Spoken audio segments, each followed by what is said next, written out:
విజయవాడ వరద బాధితుల కోసం 400 కోట్ల విరాళాలు వచ్చాయని సీఎం చంద్రబాబు తెలిపారు. ప్రజల్ని ప్రజలే ఆదుకున్నారని, ఈ స్ఫూర్తి కొనసాగాలని అన్నారు. విజయవాడ వరద బాధితులకు ప్రకటించిన పరిహారాన్ని బాధితుల ఖాతాల్లోకి జమ చేశారు. ఈ సందర్భంగా ముఖ్యమంత్రి చంద్రబాబు నాయుడు కీలక ప్రకటన చేశారు. మొత్తం 602 కోట్ల రూపాయలు ప్రజలకు నష్టపరిహారంగా పంపిణీ చేస్తే అందులో 400 కోట్లు ప్రజల నుంచి విరాళాలుగా వచ్చాయని చంద్రబాబు తెలిపారు. అంటే ప్రజల్ని ప్రజలే ఆదుకున్నారని తెలిపారు. విజయవాడలో వరదలు బీభత్సం సృష్టించడంతో పెద్ద ఎత్తున విరాళాలు ఇచ్చారు. అదానీ నుంచి సామాన్యుడి వరకు తమ శక్తి మేర సీఎంఆర్ఎఫ్కు విరాళాలందించారు. అదానీ కంపెనీ అత్యధికంగా 25 కోట్ల రూపాయలు ఇచ్చింది.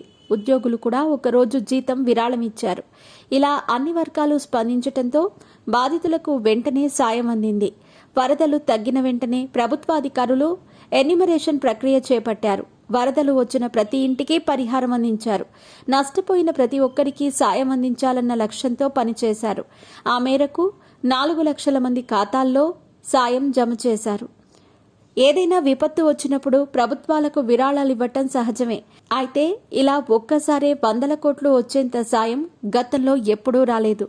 పెద్ద ఎత్తున ఇప్పుడే దాతలు ప్రజలు స్పందించి ప్రజలకు అండగా నిలిచారు. ప్రభుత్వం ఇవ్వటం వేరు, నేరుగా ప్రజలే ముందుకొచ్చి సాయంగా నిలవటం వేరు.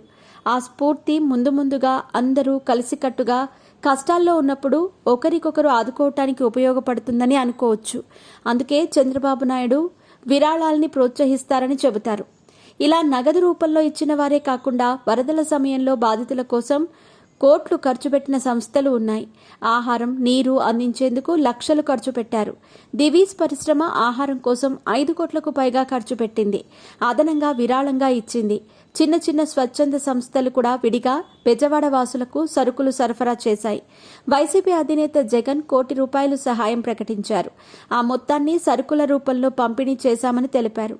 ఇలా అందరూ బాధితులకు అండగా నిలవటంతో నష్టపోయినా ఎంతో కొంత సాయం అందటం ద్వారా తమకు ప్రజలు, ప్రభుత్వం అండగా ఉన్నారని బాధితులు కూడా సంతృప్తి వ్యక్తం చేస్తున్నారు.